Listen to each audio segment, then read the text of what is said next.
Hello guys, খুব খিদে পেয়েছিল, চলে এসেছি ক্যান্টনমেন্টে। দেখো, 3 পিস কচুরি আর আলুর দম দিয়ে, পেঁয়াজ, শসা, লঙ্কা দিয়ে টোটাল নিচ্ছে গিয়ে 15 টাকা।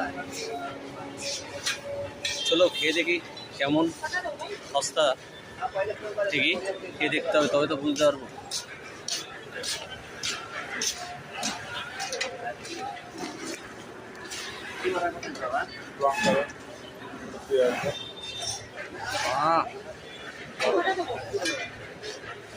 সুপার কষা আলুর দম, পেঁয়াজ শসা দিয়ে পারফেক্ট। খুব সুন্দর টেস্ট করেছে আলুর দমটা, আর পুরিগুলো খুব সফট।